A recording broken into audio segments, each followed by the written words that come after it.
go, folks. Another great tournament.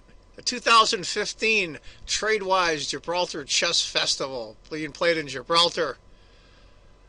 Unbelievable scenery. Gibraltar is an amazing place. Amazing place. World-class players. One of the top-rated opens in the world.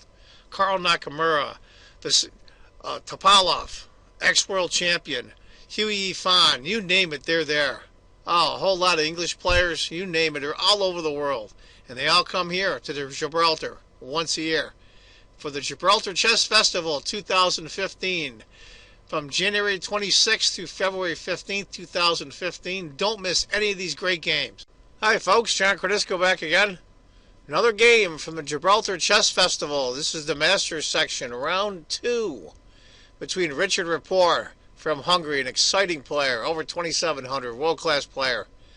I call him the polished version of Joe Bava. You never know what the hell this guy's going to do next.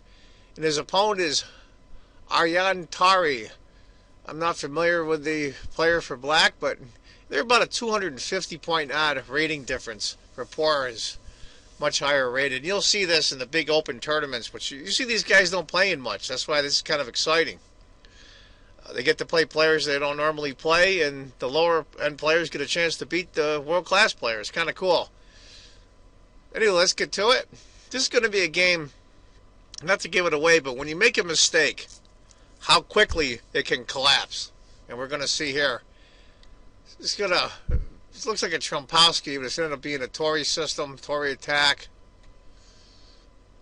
E6, knight, bishop E7, bishop D3. Pretty much normal stuff. Castles. Now here comes where we see Rapport in action. This is him.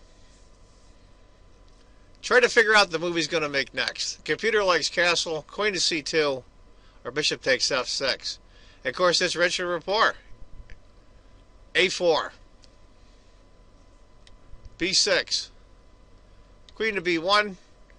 That's a really nice queen bishop battery. Bishop B7. Now here we go again. Computer likes bishop F4. Bishop H4, H3. I kind of like H3 myself. He goes H4. It's Rapport. H6 to kick the bishop. Bishop comes back. Knight G4. Knight G5.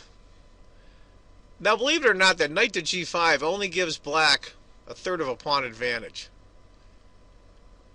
And then knight goes here. What would have happened if the bishop had taken, to give you an idea? Pawn takes, F5, G takes, knight takes, queen to C2. And it's almost a 2-point advantage for white. If instead it was H takes, bishop checks, king over, H takes, and how would you like to be black in this spot? So he didn't want any of that, so he went knight G to F6. Rook to H3. Here we go. Believe it or not, it's a tiny advantage for black at this point. Queen to C8. Why did that? I have no idea. That's also the computer's move, which really surprises me. Again, if H had taken, H takes, rook E8, G, knight F6, bishop B5. Can't move the rook over.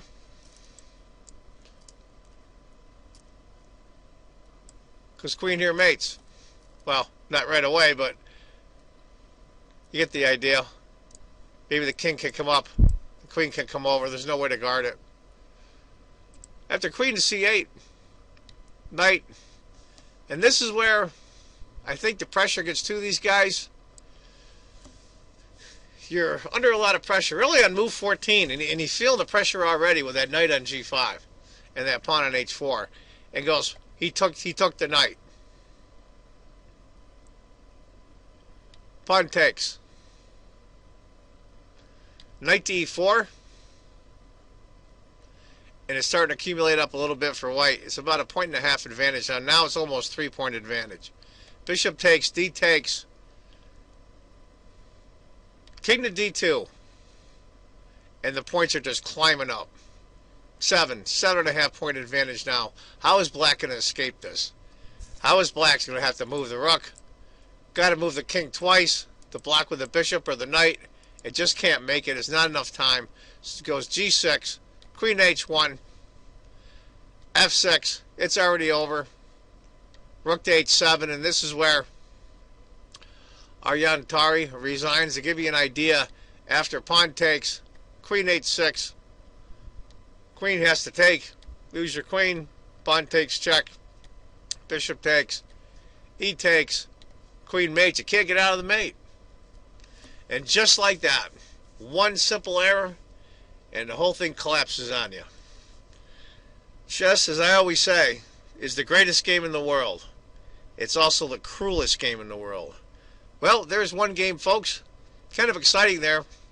I like that attack just materialized. Just didn't come out of nowhere. But the young man collapsed, and it happens. Well, thank you for watching. And as I always say, if you think chess is just a game, you're not playing it right. Take care, folks. Bye-bye. Madness, residents from all over the state and even Pennsylvania came out today for a different type of competition. Cordisco's Corner Store hosted its 5th annual Broome County Francis Cordisco Memorial Chess Tournament. Dozens of people of all ages participated in the all-day tournament. Owner John Cordisco says while chess is a very different type of tournament, it still holds exciting outcomes. And it's great. Chess is one of those games where you can have an 8-year-old play an 80-year-old. And it happened one year where the 8-year-old actually beat the 80-year-old. And it's one of the few sports where age in physical size has absolutely zero to do with your ability. Broome County Executive Debbie Preston and City of Binghamton Mayor Rich David made the ceremonial first moves. The competition will continue next Sunday, and anyone interested in joining can visit uschess.org.